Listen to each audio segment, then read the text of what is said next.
Hello दोस्तों, मैं लेकर आया हूँ आपके लिए कॉन्स्टिट्यूशन यानी कि मुस्लिम महिला विवाह अधिकार संरक्षण अधिनियम 2019 यानी कि the Muslim women protection of rights and marriage act.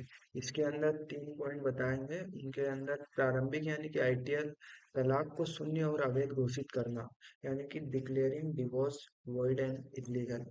और तीसरा जो पॉइंट है वह है विवाहित मुस्लिम महिलाओं के अधिकारों की रक्षा करना, protection of rights of marriage Muslim women. जो तीसरा वाला पॉइंट है दोस्तों, बहुत ही इंपॉर्टेंट होने वाला है। थोड़ा आखिरी में इसमें थोड़ी ज्यादा इंपॉर्टेंट बात है, तो आप आखिरी में बने रहिए।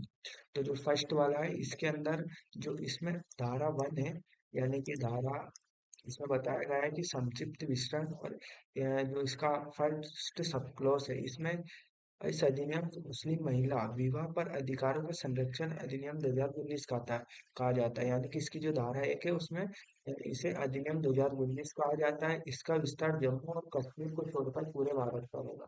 और इसमें यहाँ बताया गया है कि इसमें जम्मू कश्मीर राज्य को छोड़कर इसका पूरा भारत पर इसका ये लागू होगा। ये 19 सितंबर 2018 को लागू माना जाता है, यानी कि ये कानून है 2018 19 सितंबर 2018 को लागू माना जाता है।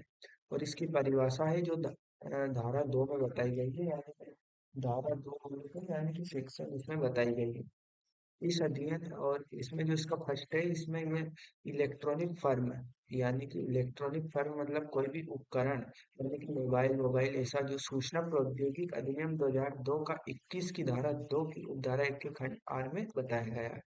और मजिस्ट्रेट का अर्थ उस क्षेत्र में आपराधिक क्रिया संहिता 1973 के तहत क्षेत्राधिकार का प्रयोग करने वाला प्रथम श्रेणी का न्यायिक मजिस्ट्रेट है। वहाँ विवाहित मुस्लिम महिला रहती है, यानी कि जो मजिस्ट्रेट है ये मुस्लिम महिला इसमें रहती है। विवाहित जो मुस्लिम महिला रहेगी वही आपराधिक क्रिया संहिता 1973 के धारा 2 के इसमें सेक्शन में महिला रहती है। उसके बाद तलाक का अर्थ तलाक बिद्दत या तलाक का कोई अन्य समान रूप है जिसका प्रभाव मुस्लिम पति द्वारा तत्काल और परिवर्तनीय रूप से के रूप में होता है, यानी कि तलाक का अर्थ है तलाक है बिद्दत। इसके बाद जो तलाक को शून्य और अवैध घोषित करना, यानी कि जो तलाक है उसको शून्य और अवैध घोषित कब किया जाता है, तो धारा 3 है उसमें बताया गया है कि तलाक का शून्य एवं अवैध होना कब होता है, यानी कि जब मुस्लिम पति द्वारा अपने पति को मौखिक लिखित या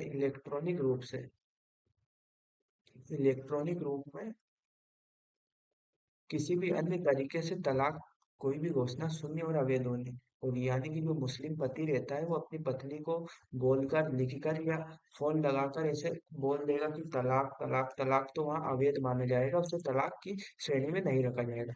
उसके बाद जो धारा 4 है तलाक कहने पर सजा, यानी कि कोई भी मुस्लिम पति जो अपनी पत्नी को धारा 3 में उल्लिखित, यानी कि जो धारा 3 में बताया गया है मौखिक लिखित इलेक्ट्रॉनिक जो बताया गया है तलाक कहता है, तो उसे 3 साल की सजा दी जाएगी और जुर्माना भी लगाया जाएगा। यानी कि जो धारा 3 में बताया गया है अगर वो ऐसे बोलता है तो उसे 3 साल की सजा और उस पर जुर्माना भी लगा दिया जाएगा। इसलिए कोई भी अब तलाक तलाक नहीं बोल सकता मौखिक रूप से, लिखित रूप से या इलेक्ट्रॉनिक रूप से।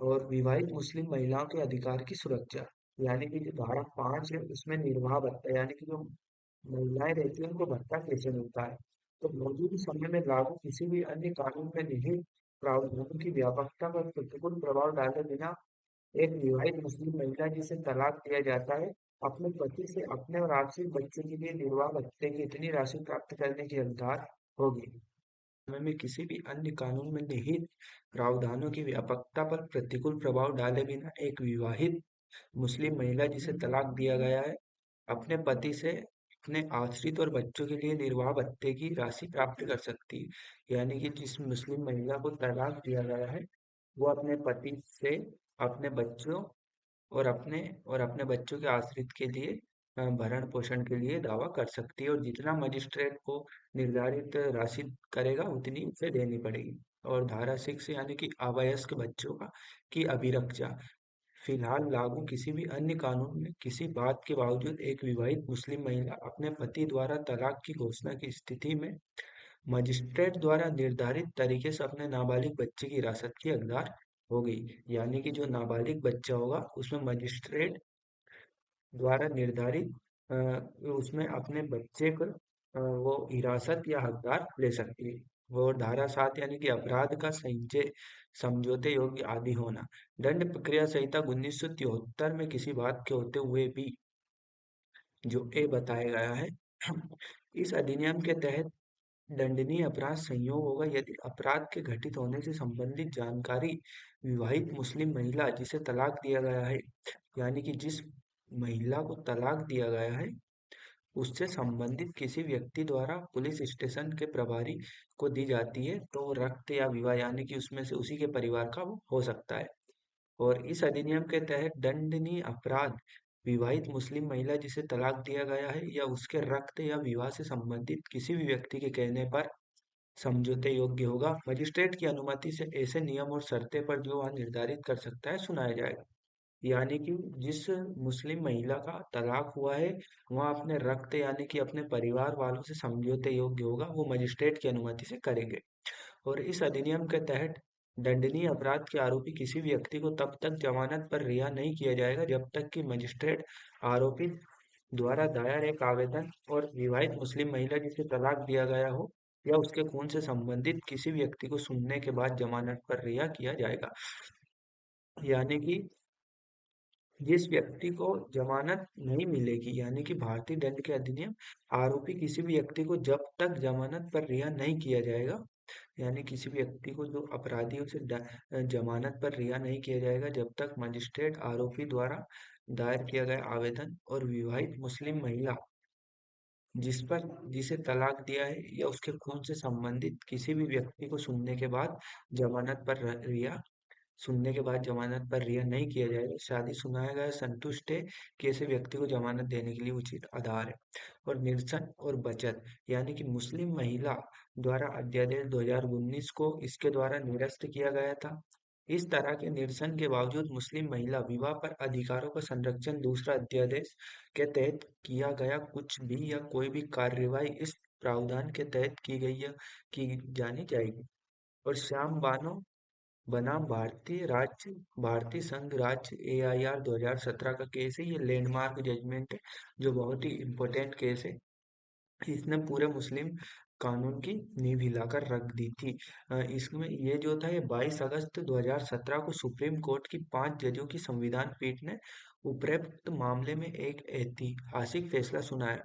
यानी कि ये कमेटी थी, इसमें 5 जजों की एक संवैधानिक पीठ थी, इसने ऐतिहासिक मामला सुनाया यानी फैसला लिया और माना कि 3 तलाक की घोषणा असंवैधानिक है। यानी कि जो तलाक जो 3 तलाक बोल के तलाक दे दिया जाता था वो असंवैधानिक है।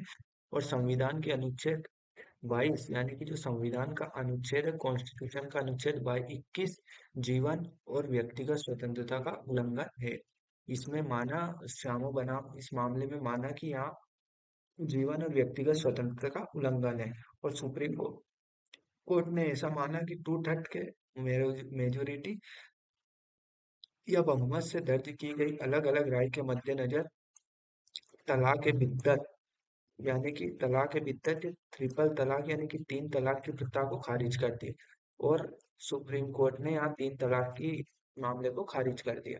तो दोस्तों, आपको वीडियो कैसा लगा कमेंट में जरूर बताएं, चैनल को सब्सक्राइब करें और ऐसे ही वीडियो के लिए बने रहे। इसमें मैं आपको आने वाले वीडियो में मुस्लिम लॉ है उसका पूरा मैं आपको एक सेपरेट वीडियो बना के उसमें बताऊंगा और आप उसको देख लीजिएगा।